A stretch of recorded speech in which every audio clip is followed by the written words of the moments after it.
Today on Focus Friday, I am going to be going through some hand history reviews of one of my mods on my channel, if you know him, Fuzzy Ferret. He's a very good lad. He's a good poker player. It's a bounty tournament. It's a $4.40 Rumble. Happy to fold here, but you go for a call. I would say this is a little bit too loose.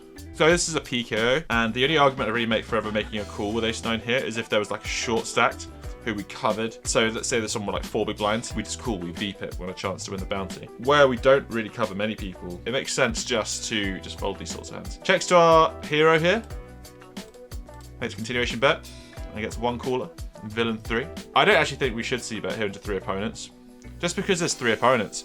And when we bet, we either want to have a piece of the board, or we do want to have a good amount of equity. But I do admire that he's chosen to be aggressive at the same time. Checks to our hero on the turn. He does carry on betting for a third. If you want your opponent to be folding out hands, like what they're going to have in that middle position where they just flattered from this player raising initially, well, they're going to have a bunch of king X, right? Regardless of the size we choose, there's not folding a king. But the hands they might fold to large barrels here. Say they could flop here with like a suited ace, could definitely float 1. Peel 1 off. And also, the biggest thing I think they're more likely to have is going to be some pocket pair, sort of between, 5s through 8s, something like that. So that's the sort of hand we want to get to fold here. If we're going to do that, we need to go bigger. I think bigger. So minimum 2/3, because that'll fold out a large portion of their range. For a small bet size here, if they have like pocket 6s, pocket 7s, this is making it very appealing to go through. If you size it up on the turn, go to the river, they're going to have a much bigger bet size to face if we size up again. So they do call. 2 on the river, villain checks, Fuzzy decides to check back. Is ace high good? We tie. Villain 3, bit of loosey goose. Probably shouldn't have called many of those bets, but somehow they're chopping the pot. I think giving up is probably the right line there. On to the next hand. This is like the 4th hand in, off to a quick start because we see a limp from villain 3, who he sought to be very sticky with the ace-9. I'll go 5.5 big blinds. Now, I would say that this is for me maybe a little bit too large, but only just. I don't want to be too nitpicky about it. Like, I think 4.5 is the maximum I'd probably go here, versus a player who we think is going to call almost 100% actually. This is probably a bad shout. And if we have like a really strong hand, pocket aces, kings, queens, ace, king, going to this size, it's probably going to be printing versus the player's always calling. So actually, if we're going to be balancing that out, king 10 is probably a good decision to go with this. But there's good factors and there's bad factors. As expected, they do call. And we go to this flop where we have a gut shot. Villain checks. And we bet 1/3. Absolutely perfect. Villain calls. 6 of diamonds on the turn. Well, that hasn't improved us. And we need to start thinking about what our opponent's range is going to look like here. They have limped and then called a large bet and a bet on the flop. This player could have such a wide range. The thing we have to think about here is what we have in our hand. We have a gut shot, and we're only really drawing to a jack. And the only way we're really going to win this pot by bluffing. I'd be continuing to bet here if this was my decision, and I'd want to go quite big. I want to probably go 2/3, maybe slightly higher, and we would be lining up for an all-in on the river. But we do check back. He does wave the white flag on this turn. However, ding, ding, ding, ding, ding. What a river. And like I said before, this player is very coolly. So we want to be shoveling as much money in as possible on this river if we can. Does our villain take the aggressive line here? No, they check. We've got to go big here. So we're going to get the most we can out of this hand. We don't have any queens in our hand, so our opponent can have all the queens. So how big do we go? He does go big. Very happy to see this. So nice one, Fuzzy. And the opponent calls. And they show an ace jack. Like I said, barreling off versus this player because they called the flop, which is a little bit loosey-goosey. Backdoor to a straight, I guess. But if we barrel turn, I reckon there's a strong chance they fold there. Ace king, I raised 2.5x, which is just fine. Multiple callers, and we go to a flop. King to jack. Our hero does go for a check. I don't mind this, as long as we're looking to check raise on the flop. So this player does go for half pot. So I go for a check raise, and oh, we don't go for a check raise here. We just go for the check call, which I don't agree with, and here's my reason why. We don't want to be given a great price to go 3 ways to the turn, which is a 1-pair hand. We have a very strong hand right now, but it's not like other players aren't going to catch up. Basically, we're playing versus an Omaha hand right now. We want to be squeezing, getting this player out of the pot. They now have a very good price to continue. They cool. And that's not a good turn either. They're going to have all sorts. They're going to have like Jack 10, Queen 9. I can even see like King 10s being in there. A turn check I would definitely be taking now.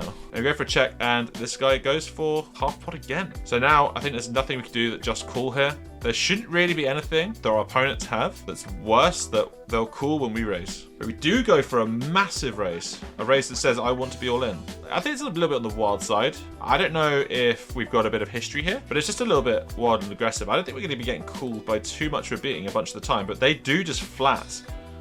And we go to river, which is an 8. Checks the river. When the opponent calls, it's got to be alarming. And they shove, and this is a gross spot. If I found myself on this river having, like, the way this hand's been played out, I would really struggle to find a call here. We've got to think about what hands do we beat that they are shoving for value, and do we think they are bluffing? What could they call turn with? A draw of some kind? Like, not just the naked queen. Ace jack. So would they bluff second pair, Lime Ricky? Or bluff third pair? Maybe. Miss flushes, says Leo. Well, that's one. But we do have the king of hearts, which makes it less likely to be a missed flush. We do call. Look at ace jack. Lime Ricky was right. But this is wild. They should never show up here with ace jack.